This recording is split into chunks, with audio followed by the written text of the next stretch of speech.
اعوذ باللہ السمیع العلیم من الشیطان اللعین الرجیم بسم اللہ الرحمن الرحیم احسن کلمت یبتدأ بها الکلام وخیر خبر یختتم بها المرام حمدک اللہم علی جزیل الانعام الصلاة والسلام والتحیت والاکرام على سيدنا سيد العرب والعجم وسيد الأنام أعني أبا القاسم محمد ثم الصلاة والسلام والتحية والإكرام على أهل بيته البررة الكرام ولا سيما علي عليه السلام جازم أعناق النواس واللئام والذي رفعه علما للإسلام ولا سيما بقية الله المنتظر إمام زماننا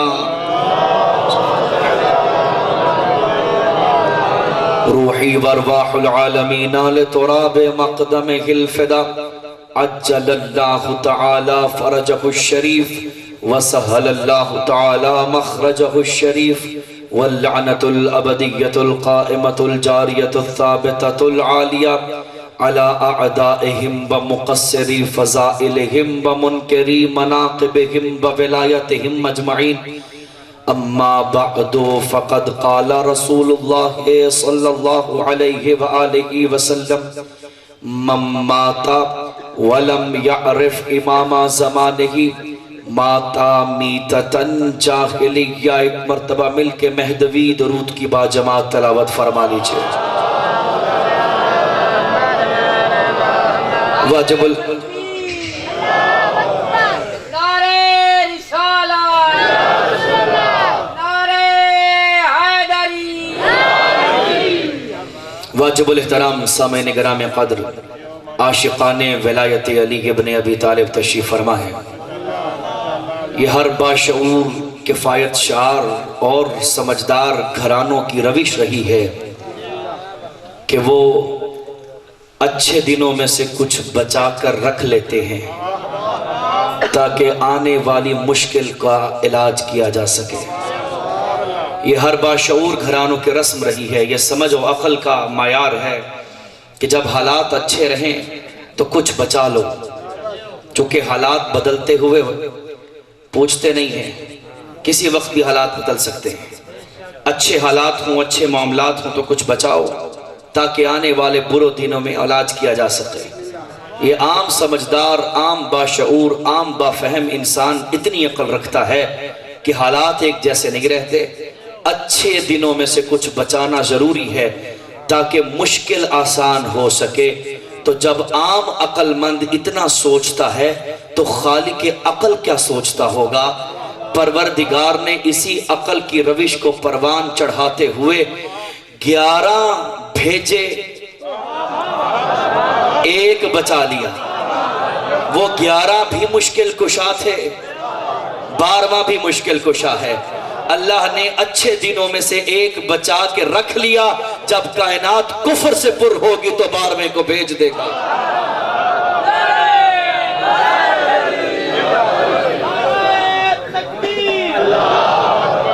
نعرہ رسالہ نعرہ حیدری آل محمد کی ذات بلندتر صلوات.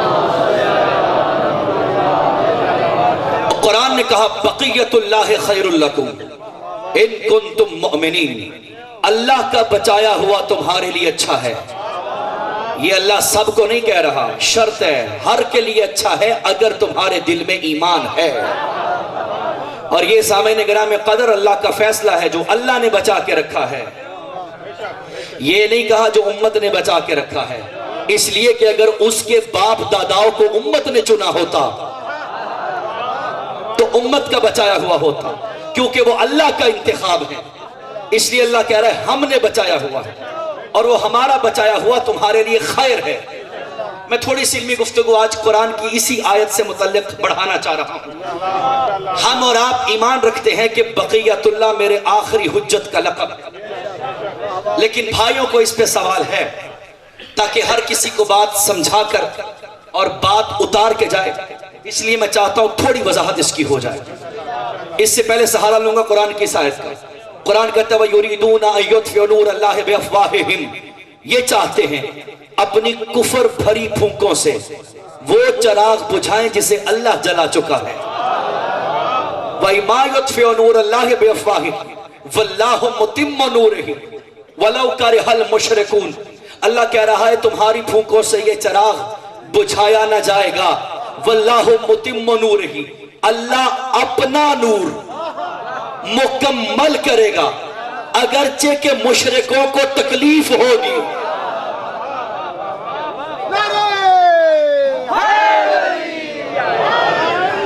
اچھا، جب ہم قرآن کی آیت کی تفسیر کیا کرتے تھے کہ لَقَدْ جَاءَكُم مِّنَ اللَّهِ نُورٌ وَكِتَابٌ مُبِينٌ، اللہ کہہ رہا ہے ہم نے نبی کے ساتھ دو چیزیں بھیجی ہیں، ایک نور بھیجا ہے، ایک کتاب منیر بھیجی ہے۔ تو آپ نے تفسیر کی جی نور کا مطلب بھی کتاب مبین ہی ہے۔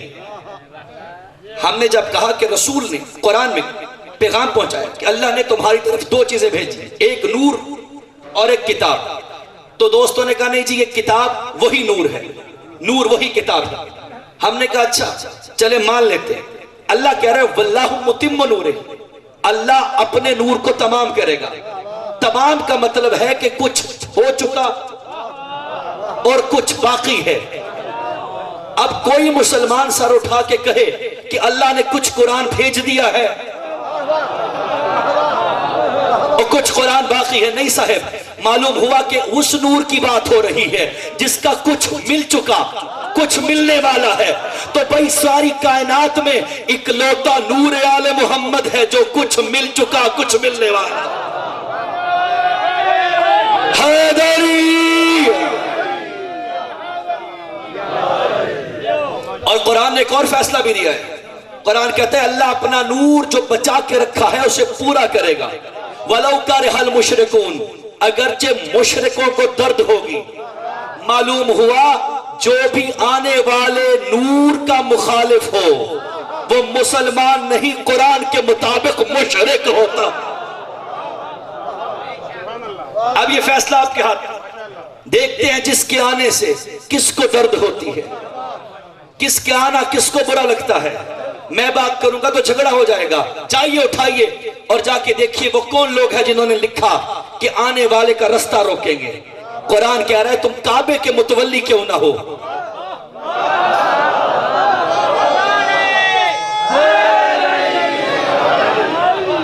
آنے والے کا رستہ نہیں روک سکتے سوائے وہ جو مشرک ہو۔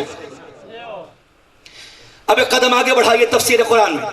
بقیت اللہ خیر لکم ان کنتم مؤمنین، اللہ کا بچایا ہوا تمہارے لیے اچھا ہے اگر تم صاحبان ایمان۔ اچھا یہاں پہ آپ بڑی نزاکت کے ساتھ تفسیر کرنا چاہ رہا ہوں۔ اسلام کے دو حصے، ایک ایمان ایک عمل۔ ایمان کو آپ کہتے ہیں اصول دین، عمل کو فروع دین۔ جہاں پر بھی قرآن لفظ عمل استعمال کرے تو سمجھ لیجئے کہ بات فروع دین کی ہو رہی ہے۔ جہاں بھی قرآن لفظ ایمان استعمال کرے سمجھ لیجئے کہ بات اصول دین کی ہو رہی ہے۔ اب قرآن نے یہاں پہ کہا اللہ کا بچایا ہوا تمہارے لیے اچھا ہے اگر تم صاحب عمل نہیں صاحب ایمان ہو۔ پتہ چلا بات فروع کی نہیں ہو رہی، بات اصول دین کی ہو رہی۔ اچھا اصول دین کتنے ہیں؟ 5، توحید، عدل، نبوت، امامت، قیامت۔ دیکھ لیں ان میں سے بقیت اللہ کس پہ صادق آتا ہے۔ سب سے پہلے توحید پہ لے کر چلتے ہیں۔ اللہ کہہ رہے ہیں اللہ کا بچایا ہوا تمہارے لیے خیر ہے۔ اس کا مطلب ہے کہ جو بچایا ہوا ہے وہ اللہ نہیں ہے، طے ہے اللہ کا بچایا ہوا، یعنی توحید مراد نہیں بقیت اللہ سے۔ بقیت اللہ کا دوسرا ترجمہ نبوت سے کرو تو جو بچی ہوئی ہے وہ نبوت نہیں، جو کہ نبوت مصطفیٰ پہ ختم ہو گئی۔ اور میں ایک فقرہ اور ایک فقرہ میں یہاں پہ بھی کہتا چلو، میں اکثر ممبروں سے کہتا ہوں اللہ کا شکر ادا کیا کرو، باقی صرف مانتے ہیں کہ نبی آخری نبی ہیں، ہم نے کر کے بتایا کہ آخری نبی مصطفیٰ ہے۔ کربلا ضمانت ختم نبوت ہے۔ جنہوں نے شک کیا مصطفیٰ کے بعد کوئی نبی تھا یا نہیں، حسین نے سر کٹا کے بتایا کہ آخری نبی میرے نانا مصطفیٰ تھے۔ جس کی شریعت کو روکنے والے کا وہ انجام کیا کہ آج اس کا نام گالی گلوچ بنا دیا گیا ہے۔ نبوت بھی نہیں ہے، چونکہ بقیت اللہ ہے، اللہ کا بچایا ہوا، تو نبوت تو اللہ کی بچائی ہوئی نہیں ہے، نہ توحید ہے نہ نبوت۔ اچھا، امامت سے پہلے قیامت پہ چلیے، تو کیا قیامت ہے جو اللہ کا بچایا ہوا؟ یہاں پہ آپ کا سکوت بڑا پرمانہ ہے، چونکہ ہو سکتی ہے، چونکہ اللہ نے قیامت کو بچا کے رکھا ہے، لیکن تھوڑے سے بڑے پڑھے لکھے حضرات میرا ساتھ دیں گے، اور اللہ کا شکر ہے اس در پہ آتا ہی وہ ہے جو پڑھا لکھا ہوتا ہے۔ میرا ساتھ دیجئے گا اس بات پر، قیامت اللہ نے بچا کے رکھی ہے، تو اب یہاں پہ ترجمہ ہی ہو جائے گا کہ قیامت تمہارے لیے اچھی ہے اگر تم مومن ہو۔ اچھا، ترجمہ جڑتا بھی ہے، لیکن آپ بزد ہیں کہ یہاں پہ بقیت اللہ صرف امام کا لقب ہے۔ اس نزاکت کے ساتھ تھوڑا سا میرا ساتھ دیں گے یہاں پہ نازک مرحلے میں۔ قیامت بقیت اللہ نہیں ہے، قیامت باقی اللہ ہے۔ بقیہ اور ہے، باقی اور ہے۔ سب جوان بوڑھوں کو بات سمجھا جاؤں، میں پانی طلب کروں، مجھے پیاس لگی ہے پانی دے دیجئے، ممبر پہ ایک بھر کے گلاس رکھ دیا، اگر میں اس میں سے کچھ بھی نہ پیوں، یوں ہی بچا رہے تو یہ باقی ہے۔ اگر میں اس میں سے تھوڑا سا پی لوں، کچھ بچا دوں تو یہ بقیہ ہے۔ معلوم ہوا باقی اور بقیہ کا بنیادی فرق یہ ہے، جس میں سے کچھ آ چکا ہو، کچھ آنے والا ہو، وہ بقیہ ہوتا ہے۔ باقی وہ ہے جس کا سارا آنے والا ہو۔ اب قیامت تو وہ ہے جو ساری کی ساری آئے گی۔ وہ اصول دین میں سے کون سا ہے جس میں سے کچھ عطا ہو گیا، کچھ عطا ہونے والا ہے؟ اس کنجلک کو میرے پیارے نبی نے عطا فرمایا، فرمایا ان اولنا محمد واوسطنا محمد واخرنا محمد وکلنا محمد۔ فرمایا جو ہو چکا وہ 11 محمد ہے، جو آنے والا ہے وہ 12واں محمد ہے۔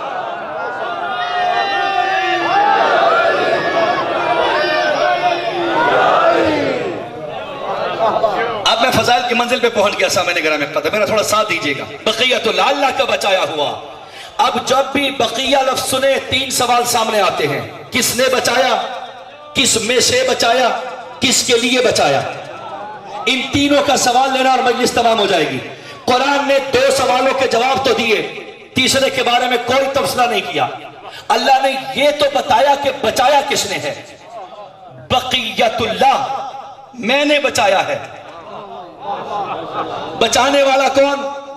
اللہ۔ کس کے لیے بچایا؟ مومنین کے لیے۔ کس میں سے بچایا؟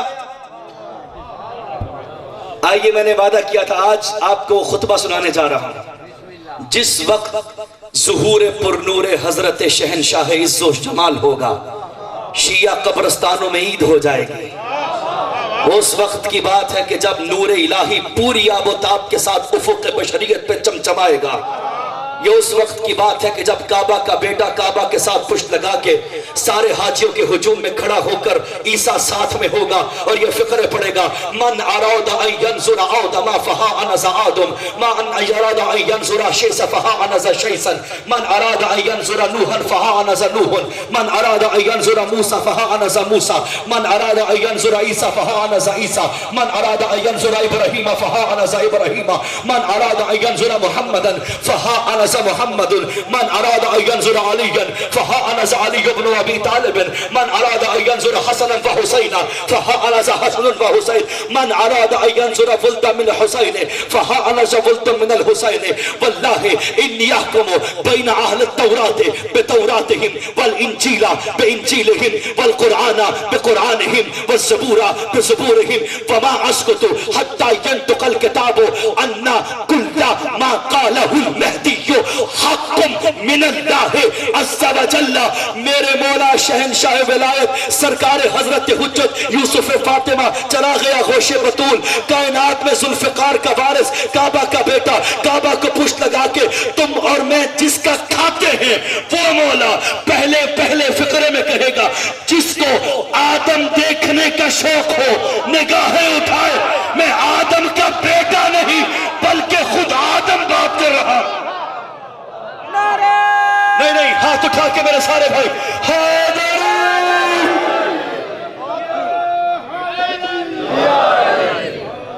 جس نے آدم کو دیکھنا ہو، میں آدم بول رہا ہوں۔ جس نے موسیٰ و عیسیٰ و ابراہیم کو دیکھنا ہو، میں موسیٰ، میں ابراہیم۔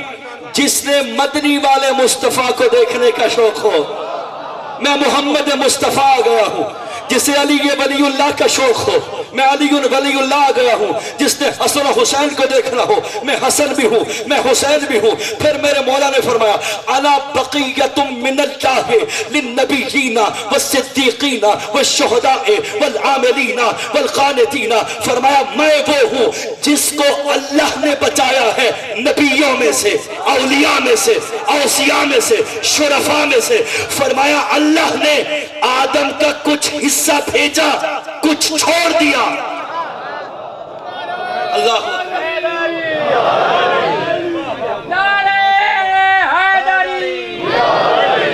اور اچھا، میں اتنا بے ادب بھی نہیں کہ کہوں سارے انبیاء کی صفات کو جمع کرو تو مہدی بنتا ہے، بے ادبی ہے یہ۔ میں تو یوں کہتا ہوں سارے انبیاء کی صفات جمع کرنے سے مہدی نہیں بنتا، بلکہ مہدی اگر صفات تقسیم کرے، ایمان بولے گا،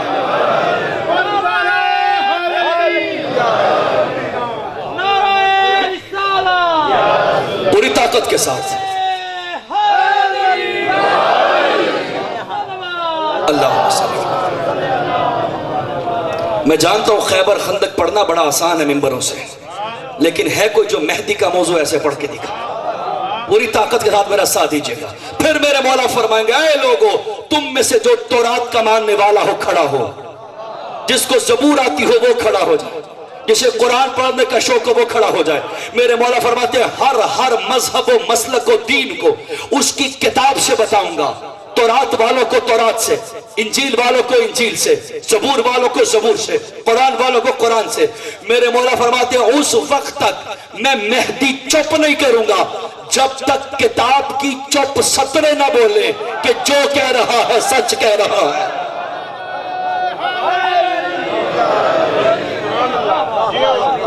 کیا منظر، کعبہ کی عظمتوں میں کعبہ کا بیٹا بول رہا ہے۔ آج سے کچھ آر کو تھامے ہوئے، ذوالجناح پہ بیٹھے ہوئے، عباس بھی اس کے ساتھ ہوگا، میسم و قمبر و مالک اشتر بھی اس کے ساتھ ہوں گے۔ اب یہاں پہ میں اپنی کتابوں کی روایت بند کرتا ہوں، بھائیوں کی کتاب کھولتا ہوں۔ کتاب کا نام صحیح بخاری، کتاب الفتن، کائنات کی سب سے سچی کتاب مسلمانوں کے مطابق۔ اس میں روایت ہے، قال النبی، نبی نے فرمایا، کیف بکم اذا نزل منکم رجل، اے امت اس وقت کیا خوشخبری ہوگی تمہارے لیے، کیا خوش قسمتی ہوگی تمہاری کہ جب تم میں سے ایک مرد اٹھے گا۔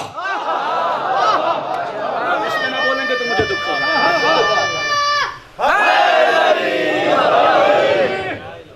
کیا ہوگا جب تمہاری امت میں سے ایک مرد اٹھے گا۔ صحیح بخاری میں مرد کا لفظ ہے، مرد کی حسب و نسب کا تذکرہ نہیں ہے۔ وہ مرد کون ہوگا، کس کا بیٹا ہوگا، کیسی شکل ہوگی، کیا اخلاق ہوں گے، کیا اوصاف ہوں گے، بس میں کہتا ہوں اگر کچھ بھی نہ کہو، صرف مرد کہو، تب بھی پہچان لیں گے۔ بھئی تھوڑی توجہ فرمائے گا آخری بندے تک، اس لیے چونکہ ہم نے ایک ہی مرد دیکھا جسے خیبر میں رسول کہہ رہے تھے لَأُوتِيَنَّ غَدًا رَایَةً رَجُولًا کل میں علم۔ اور اچھا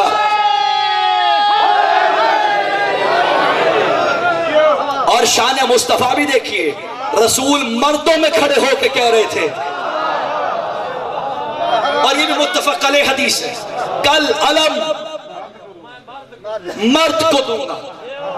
اچھا مردوں کو کتنی بھی گالیاں نکالیں وہ برداشت کر لیتے ہیں، یہ برداشت نہیں کرتے کوئی ان سے منصب مردان کی چھینے۔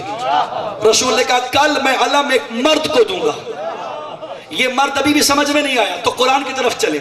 قرآن کہتے ہیں وَعَلَى الْأَعْرَافِ الرِّجَالٌ يَعْرِفُونَ بِسِيمَاهُمْ، ہم مقام اعراف پہ ایک مردوں کا قافلہ کھڑا کریں گے جو محشر میں ہر گزرنے والے کی پیشانی سے فیصلہ کریں گے یہ جنت میں جائے گا یہ جہنم میں جائے گا۔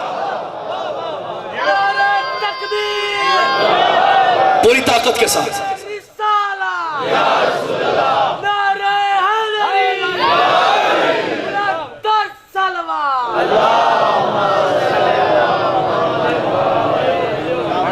قرآن کہہ رہے ہم مردوں کا قافلہ کھڑا کریں گے اہل محشر کی شارع پہ، جو بھی محشر میں گزرے گا یہ اس کی جبین سے فیصلہ کریں گے، یہ ہمارا ہے یہ تمہارا ہے۔ لیکن یہاں فقہ عمل کا کہہ دوں، میرے مولا فرمایا بروز قیامت ہم اس کو نہیں پہچانیں گے جو نماز چھوڑتا ہوگا۔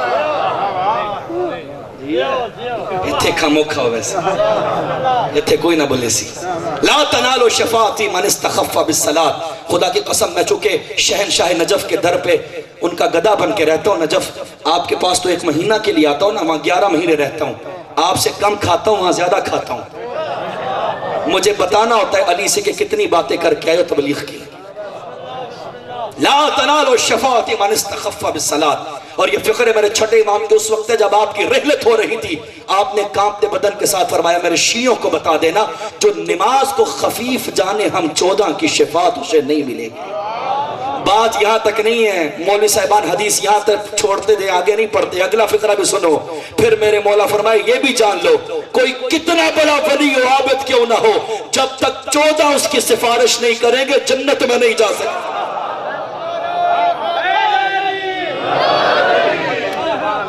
تو سامعین گرامی قدر کل ایک مرد کو علم دوں گا، اس پہ تبصرہ چھوڑی صحیح بخاری پہ آ جائیے۔ پھر کیف بکم، کیا خوب ہوگا اس وقت امت مسلمہ کا حال۔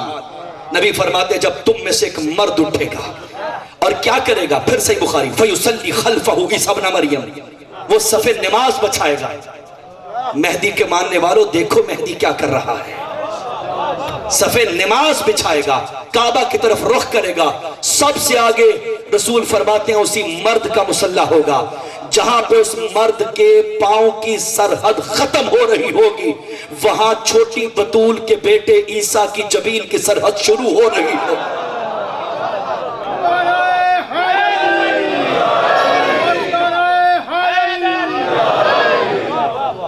وہ بھی بطول کا بیٹا، یہ بھی بطول کا بیٹا، ایک امام جماعت ایک مقتدی جماعت۔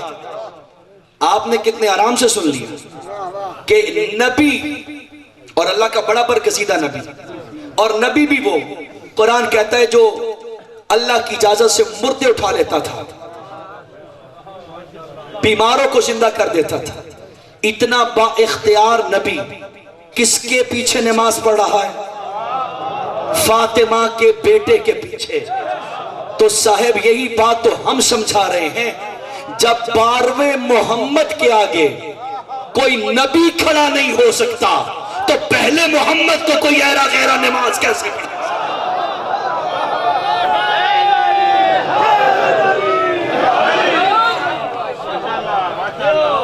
نبیوں سے افضل تو کوئی نہیں سمجھتا نا جی، نبی میرے مولا کے پیچھے نمازیں پڑھیں گے۔ یہی فکر ہے جو میں نے آپ کی خدمت میں عرض کیے، سرکار علامہ اظہر حسن زیادی صاحب قال اللہ مقامہ ہونے لاہور میں پڑھے، شکر ہے برابر میں کوئی کلیسا نہیں عیسائیوں کا، آپ نے تو داد دے دی کیونکہ یہاں پہ کوئی عیسیٰ کا پکا امتی نہیں بیٹھا ہوا۔ وہ لاہور میں پڑھ رہے تھے تو کلیسا تک آواز پہنچ گئی، چرچ میں وہ چرچ والے آ گئے، انہوں نے آ کے کہا جی، ان کے جو پادری تھے کہا جی ہم نے تو کیس کرنا ہے، مولانا نے ممبر پہ کہہ دیا کہ ہمارا عیسیٰ چھوٹا ہے اور ان کا 12واں امام بڑا ہے۔ میں نے اس لیے کہا شکر ہے آواز کہیں کلیسا میں نہیں جا رہی کہ چرچ میں نہیں جا رہی۔ تو انہوں نے بانیاں نے مجلس، اچھا یہ بھی مشکل ہوتی ہے، پردہ خطیب ہے تو مشکل بانیاں تھے، اچھا کبھی اس سے زیادہ مشکل بھی ہوتی ہے، ابھی قبلہ آپ کے سامنے خطاب فرما رہے تھے، بڑی خوبصورت بات ہے، اللہ سلامت رکھے۔ ایک دن میں مجلس میں بیٹھا ہوا، ایک ذاکر صاحب قبلہ مجلس پڑھ رہے تھے، اور وہ جو جی میں آئے پڑھ رہے تھے۔ ہر فقرے کے آخر میں کہتے ہیں قبلہ کل پوچھائے جائے، قبلہ کل پوچھائے جائے۔ آخر میں تو حد کر دی، کہنے لگے رکھو قبلہ دے سر تے سو قرآن۔ اچھا وہ جو اترے تو میں ممبر پہ آیا، میں نے کہا قبلہ یہ کہاں کا قانون ہے، جھوٹ کوئی بولے قرآن میرے سر پہ۔ سچی بات ہے، فسٹ آباد میں یا مولوی ہے یا بانی ہے، تو چرچ والوں نے کیس کرنے کے لیے بانی کے پاس آئے، آپ نے مولوی پڑھایا ہے، اذن خندہ صاحب قبلہ کا بڑا معروف واقعہ ہے، کہا جی آپ نے پڑھایا مولوی تو اب آپ بھگتے ہیں۔ انہوں نے کہا جی دیکھیں جو بات صلح صفائی سے، باہمی اتفاق و تبادلہ خیال سے ختم ہوتی ہے اسے ختم ہونے دیں، جھگڑے کی تو بات ہے ہی نہیں، آپ آ جائیے، ہمارے مولانا بیٹھے ہیں ان سے بات کر لیں۔ مولانا بھی ماشاءاللہ سے آل محمد کا سچا نوکر تھا، زیدی صاحب قبلہ ہے بھی سید زادہ، اور یہ میرے مولا کی حدیث ذہن میں رکھنا، ہمیشہ میں اس کو پڑھا کرتا ہوں۔ زرارہ کچھ لیٹ میرے چھٹے امام کی بارگاہ میں آیا، بڑا قبیلے والا اور بڑا شرف والا صحابی ہے چھٹے امام کا، یہ یوں سمجھاؤں کہ جیسے علی کا سلمان ہے ایسے صادق آل محمد کا زرارہ ہے۔ زرارہ کچھ دیر سے آیا اور آ کے زرارہ بڑا خوش باش، میرے مولا نے فرمایا زرارہ تاخیر کیوں ہوئی؟ کہا مولا وہ مسجد میں بحث ہو گئی تھی۔ کہا کس موضوع پہ؟ فرمایا امامت کے موضوع پہ۔ کہا پھر کیا ہوا؟ کہا جیت کے آیا ہوں۔ میرے مولا نے فرمایا دلیلیں کس نے دی تھی؟ کہا مولا خدا کی قسم صرف میرے لب جنبش کر رہے تھے، دلیلیں پتہ نہیں کہاں سے آ رہی تھی۔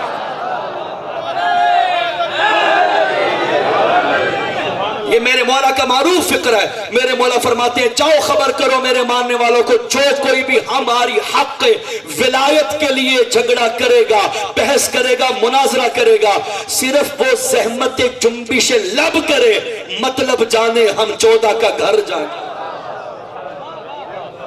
اور آپ نے یہ بات آزمائی ہوگی، میں نے بھی بڑی بات تجربہ کی، وہ باتیں جو کبھی ذہن میں نہیں آتی وہ آ جاتی۔ چلے میں آج ہی کی بات آپ کو عرض کرتا چلوں، حرج بھی کوئی نہیں ہے۔ مجھے ایک صاحب بتا رہے تھے آج ہی نشست میں سوال ہوا، اچانک کی بات ذہن میں آئی، انہوں نے کہا جی ایک یہاں پہ صاحب رہتے ہیں، وہ کہتے ہیں کسی شخص کے مر جانے کے بعد اس کی نمازیں نہیں پڑھانی چاہیے۔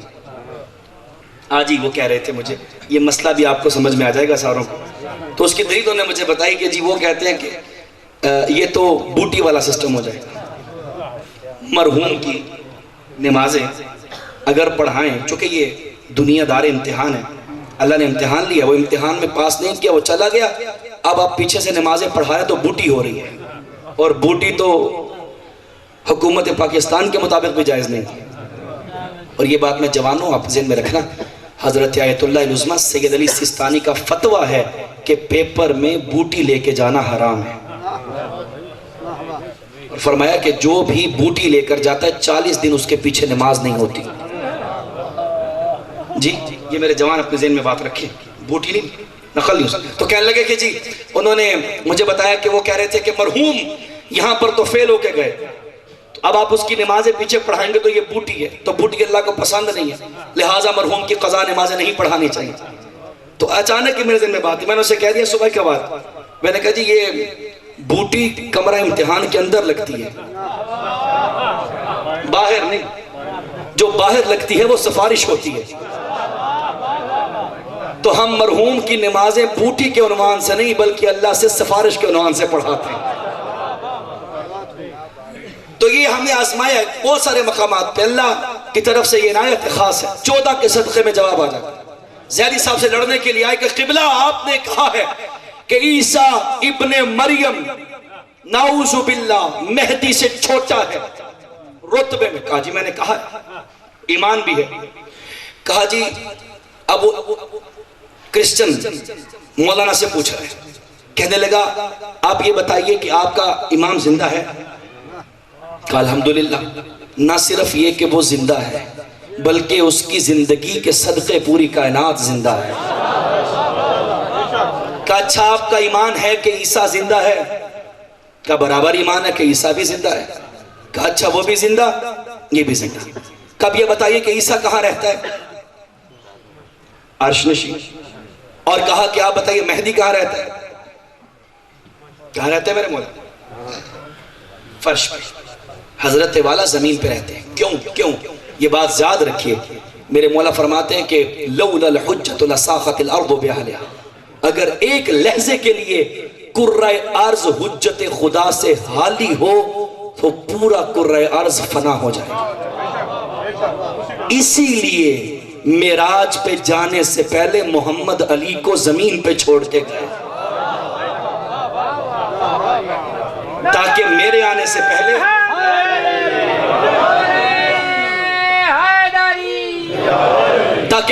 سے پہلے زمین خدا زندہ رہے. علی کو چھوڑ. تو یہ آل محمد ضمانت حیات کون ہے؟ کہا جی وہ عرش پہ اور یہ فرش پہ. اب وہ چونکہ عیسائی تھا تو کہنے لگا اب یہ بتائیے کہ عرش افضل ہے یا فرش؟ آپ چپ کر جائیں گے لیکن حقیقت تو وہی رہے گی. افضل کیا ہے، عرش یا فرش؟ تو کہا جی عرش افضل ہے. اب اس نے کہا دیکھیے نا جی، آپ ہی کی زبان جو افضل جگہ پہ رہتا ہے وہ افضل ہوا، یا جو کم تر جگہ کا رہائشی ہے وہ افضل ہوا؟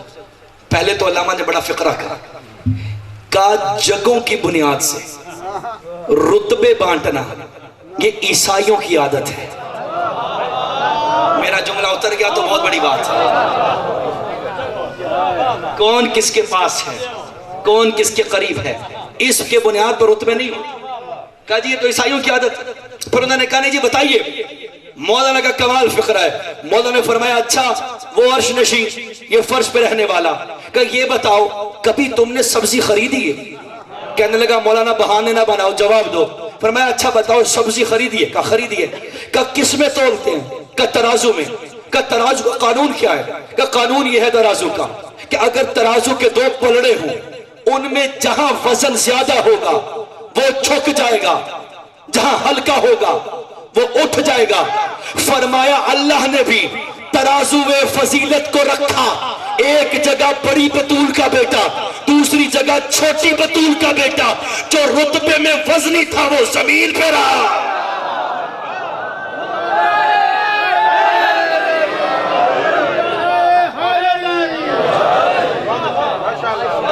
فَيُصَلِّ خَلْفَهُ عِيسَى ابْنُ مَرْيَمَ، عیسیٰ ابن مریم اس کے پیچھے نماز پڑھے گا. اور پھر روایات بتاتی ہیں وَاللَّهِ لَوْ أَشَارَ إِلَى الْجِبَالِ لَرَدَّهُ وَاسْتَفَرَّ. فرمایا خدا کی قسم اس مرد کی پہچان یہ ہے اگر وہ انگشت کی پشت پہ لگے ہوئے ناخن سے کسی پہاڑ کو اشارہ کرے تو وہ ریزہ ریزہ ہو جائے. کل ما یمر علی حجر او مجر او شجر فہو یکتف ان ھذا خلیفۃ اللہ.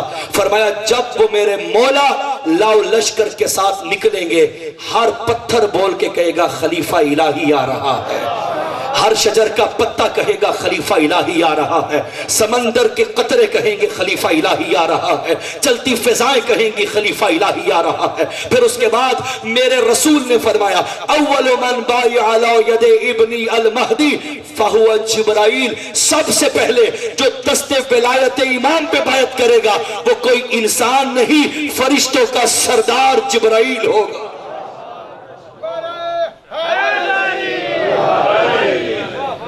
یہ عظمت ہوگی میرے مولا کی، یہ مقام و شرف و عز و بلندی ہوگی میرے آقا کی.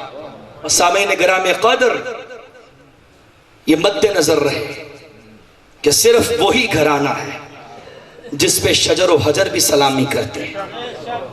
جبرائیل سب سے پہلے آ کر میرے مولا کے ہاتھ پہ بیعت کرے گا. یہ آخری خلیفہ اتنا مقدس کہ جبرائیل عرش چھوڑ کے اس کے ہاتھوں پہ بیعت کرنے آیا.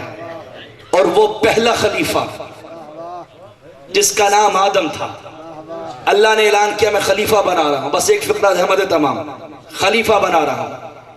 میں کہا کرتا ہوں کائنات آدم و عالم کی پہلی FIR فرشتوں نے کٹوائی. عدالت الہیہ تامہ خدا کے سپریم کورٹ میں FIR کاٹی گئی جس میں مدعی فرشتے تھے، ملزم آدم تھا اور جرم دہشت گردی.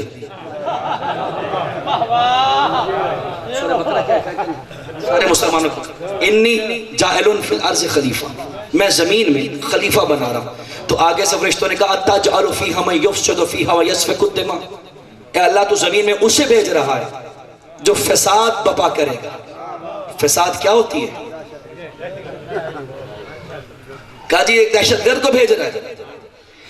تو پہلے والے خلیفہ کے بارے میں فرشتوں نے اعتراض کیا کہ ہم اسے نہیں مانتے. اللہ نے ڈانٹ کے کہا انی اعلم ما لا تعلمون، تم نہیں جانتے جو میں جانتا ہوں.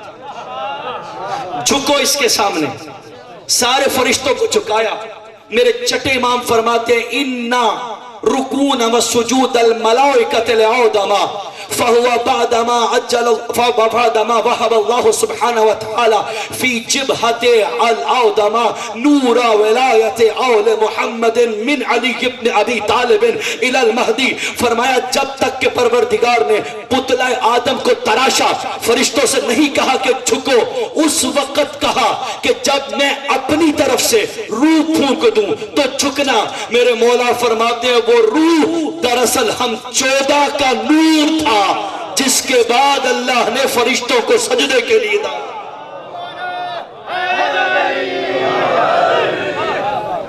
اطاعت خدا کے سامنے جھکے فرشتے. تو سامعین گرامی قدر، وہ پہلا خلیفہ تھا جس کے سامنے چھوٹے فرشتے اکڑ گئے. یہ آخری خلیفہ ہے جس کے سامنے سردار بھی بیعت کر رہا ہے. اول من بایع علی ید الامام فہو جبرائیل. اور یاد رکھیے ہم اور آپ اس کو بھولے ہوں گے پر وہ ہے جو کبھی نہ بھولے گا. ایک دعا ہے جو میرے بچوں کو تلقین کر رہا ہوں. امام سے متصل رہنے کے لیے فجر کی نماز کے بعد 40 دن یہ دعا پڑھو. اس کا نام ہے دعائے عہد. اس دعائے عہد میں 40 دن مسلسل پڑھنا. روایت ہے جو شخص مومن 40 دن دعائے عہد نماز فجر کے بعد پابندی سے پڑھے گا اس وقت کیا ہوگا؟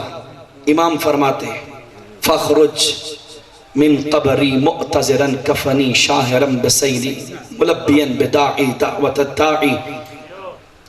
اس دعا میں فقرے ہیں پروردگار مجھے اٹھانا قبر سے، میں کفن میں ہوں، میرے ہاتھ میں شمشیر ہو، میں رہوار پہ سوار ہوں اور میں لبیک یا مہدی کہہ کے جا رہا ہوں. میرے مولا فرماتے ہیں 40 دن مسلسل نماز فجر قضا نہ کر اور اس کی ہر نماز کے بعد دعائے عہد پڑھ. آخر میں اس دعائے عہد کے ایک عمل ہے جسے کرنا پڑتا ہے. 3 بار اپنے زانوں پہ ہاتھ مار کے کہنا ہوتا ہے الاجل یا سیدی. میرے مولا تشریف لے آئیے. بس اہل عزا ہم اور آپ بھول چکے ہیں لیکن کریم ابن کریم نہیں بھولا. میرے مولا فرماتے لان دبن بدلت دموع دما. عزادارو تم تو شام و کوفہ کا مصائب سن کے صرف آنسو بہاتے ہو نا. آؤ مجھے دیکھو میں خون سے رو رہا ہوں. کس کو یاد کر کے روتے ہیں میرے مولا؟ عزادارو میرے مولا فرماتے ہیں جب رات چھاتی ہے نا مجھے شام یاد آ جاتی ہے. وہ سکینہ کی سسکیاں، وہ سجاد کے زخم، وہ زینب کا گریہ، مجھے سب کچھ یاد ہے. بس عزادارو جب اسے یاد ہے تو بھلا ہم کیسے بھلا سکتے ہیں. آج میں اس شہزادی کا مسائب پڑھنے جا رہا ہوں جس کو تہجد کی نمازوں میں حسین نے مانگا تھا. کہتے تھے اللہ مجھے ایسی بیٹی عطا کر جس سے اتنا پیار ہو جتنا ماں زہرا سے تھا، اور وہ ایسے اجڑے کہ پھر مجھے ساری زندگی اس کا غم لگے. تاریخ بتاتی ہے اس بیٹی نے وہ پیار دیا. مولا حسین کہتے تھے جس گھر میں رباب اور سکینہ نہ ہو مجھے چین نہیں آتا. آپ کی بھی چھوٹی چھوٹی بیٹیاں ہوں گی. کہا کرتا ہوں یہ عادت ہوتی ہے بیٹیوں کی، بیٹے آتے ہیں نا جی تو ضروری نہیں وہ آپ کو پیار کریں. رات کو تھکا ہوا بابا جب گھر میں آتا ہے نا بیٹیاں دروازہ کھولتی ہیں، لپٹتی ہیں، ساری دن کی شکایتیں باپ سے کرتی ہیں. مجھے اس سے بھی مارا، اس نے بھی تنگ کیا. عزادارو ہر تماچے پہ سکینہ کہتی تھی جب بابا سے ملوں گی نا تو بتاؤں گی نانا تیری امت نے میرے ساتھ کیا کیا ہے. اجرکم علی اللہ. شرما کے مت رویا کرو. مجھے ایک مومن نے آ کے کہا قبلہ مصائب کم پڑا کریں لیکن میں ایک بات خدا کی قسم خدا کو حاضر ناظر سمجھ کے کہہ رہا ہوں، میری والدہ مرحومہ مجھے کہا کرتی تھی جب میں مر جاؤں گی تو زیادہ مسائب پڑھ کے مجھے بخشنا۔ میرا تو ایمان ہے مسائب سے اللہ گناہ معاف کرتا ہے۔ میں اسی نیت سے پڑھنے جا رہا ہوں، عزادارو شب عاشور پیاسی سکینہ حسین کی چھاتی پہ لیٹ کے کہتی ہے بابا آج مجھے سونے کا دل کر رہا ہے۔ بیٹیوں کو سینوں پہ سلانے والوں ایک مرتبہ آؤ میرے ساتھ چلو اس خیمے میں جہاں پیاسی سکینہ باپ کے سینے پہ آئی ہے، اور میرے مولا فرماتے ہیں یا قرۃ عینی و یا ثمرۃ فؤادی نم یا بنیا، اور میرے سینے کی ٹھنڈک، میری آنکھوں کا چین، اور میری سکینہ آ بابا کی چھاتی پہ سو جا۔ تاریخ بتاتی ہے کچھ دیر کے لیے بچے کی آنکھ لگی، تڑپ کے اٹھی، اٹھ کے کہتی ہے بابا میں نے خواب میں دادی زہرا کو دیکھا ہے۔ رو رو کے دادی کہتی ہے سکینہ آج سونے کی رات نہیں ہے، حسین آخری مہمان ہے، اٹھ میرے حسین کو میرا سلام بھی دے اور اس کے ساتھ شب گزار۔ عزادارو جب وصیتوں کا مرحلہ آیا نا، مولا حسین نے زینب کو 3 وصیتیں کی۔ تیسری وصیت سکینہ کی طرف اشارہ کر کے کہا زینب سکینہ بڑے نازوں سے پالی ہے، میرے جانے کے بعد میری بٹیا کا خیال رکھنا۔ عزادارو بس آخری فقرے پڑھ رہا ہوں۔ شام غریبہ کی کالی آندھیاں چل رہی تھی۔ یہ فقرہ عجیب فقرہ ہے کہ شام غریبہ کو جب کالی آندھیاں چل رہی تھی، جس وقت فضائے کربلا سوگوار تھی، جو پتھروں سے خون ابل رہا تھا، جس وقت شہزادیاں تڑپ رہی تھی، جب خیموں کو آگ لگائی جا رہی تھی، ایک کمینہ آیا اس خیمے میں جہاں حسین کی امانت بیٹھی ہوئی ہے۔ آپ نے بھی دیکھا ہوگا گھر میں جب رونا شروع ہو جائے نا، کوئی مر جائے گھر میں میت ہو، لوگ روتے ہیں، بچے بھی بڑوں کو دیکھ کے بڑا گریا کرتے ہیں، بچے گھبرا جاتے ہیں، اللہ جانے کیوں رویا جا رہا ہے۔ عزادارو شام غریبہ کو جب زینب نے رونا شروع کیا نا، سارے بچے سہم کے بیٹھ گئے۔ خیمے میں سکینہ سہمی بیٹھی ہے، یہ لعین کہتا ہے میں خیمے میں آیا، میں نے دیکھا ایک چھوٹی سی بچی ہے وہ سہم کے بیٹھی ہوئی ہے، اور جب میں اس کے قریب آنے کی جسارت کی مجھے کہتی ہے میں آل محمد کا غیرت ہوں، میرے قریب نہ آنا۔ یہ کمینہ کہتا ہے میں نے ہاتھ کو بڑھایا تاکہ اس کے سر سے چادر چھینوں، اس نے پلٹ کے کہا اپنے نجس ہاتھوں کو میرے قریب نہ لانا۔ سکینہ نے اپنے ہاتھوں سے چادر اتاری، اس لعین کے سامنے پھینک دی۔ اب جو چادر کا اترنا تھا، جن کی چھوٹی بیٹیاں ہیں مجھے معاف کرنا، آپ آتے ہیں نا دور سے شہر میں واپس آئے، بچوں کے لیے تحفے لاتے ہیں، بچوں کو تحفے اچھے لگتے ہیں، یمن سے منگوائے تھے در حسین ابن علی نے، سکینہ کو ہاتھوں سے پہنائے تھے، اپنے چھوٹے چھوٹے ہاتھ شہزادی نے کانوں پر رکھے۔ یہ کمینہ کہتا ہے میں نے کہا اے بچی تو کیا چھپا رہی ہے؟ پلٹ کے بچی نے معصومانہ انداز میں کہا یہ یمن سے آئے ہوئے در ہیں، میرے بابا نے مجھے دیے ہیں۔ یہ کمینہ کہتا ہے میں نے کہا میرے حوالے کر، بچی نے حوالے نہ کیے، میں نے اصرار کیا، بچی نے تکرار کیا، میں نے غضب سے ہاتھ بڑھائے، بچی کے ہاتھوں سے کانوں کو الگ کیا، اپنے ہاتھوں سے سکینہ کے بندے چھینے، اور جس کے بعد کانوں پہ زخم آئے، تڑپ کے کہتی تھی واہ عباسا، عباس تیرے جانے کے بعد تیری یتیمہ کمینوں کے ہاتھوں سے کبھی در چھدوائے ہے، کبھی تماچے کھا رہی۔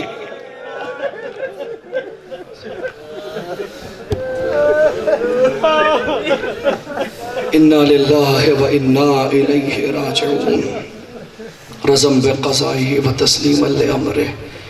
میرے پروردگار آل محمد کی عظمت کا واسطہ بالخصوص ان روتی ہوئی آنکھوں سے دعا کرے شہزادی شام بی بی سکینہ و بی بی زینب کے روزے کی حفاظت فرما۔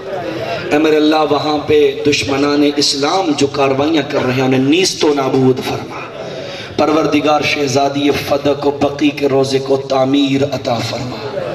اے میرے مولا تجھے آل محمد کی عظمتوں کا واسطہ ہے، کائنات ظلم و جور سے پر ہو چکی ہے، وارث خون حسین حجت ثانی عشر کے ظہور میں تاج، ہمیں اپنے مولا کے سچے اوان و انصار میں شمار فرما، دل امام کو ہمارے اعمال سے راضی و خوشنود فرما۔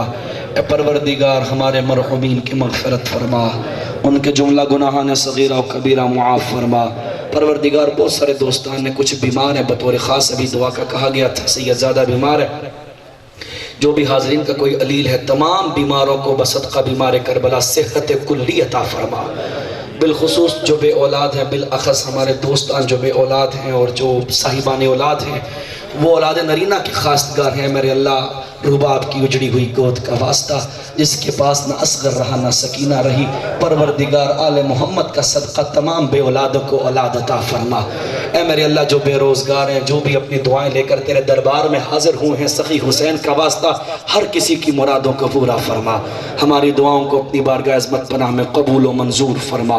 ربنا تقبل منا انک انت السمیع العلیم، آمین یا رب العالمین۔ تمام شہداء ملت جعفریہ، حاضرین کے مرحومین، بانیان مجلس کے مرحومین، میری والدہ مرحومہ سمیت تمام تر جن کا کوئی فاتحہ پڑھنے والا نہیں، سب کے لیے ایک مرتبہ سورہ مبارکہ الفاتحہ۔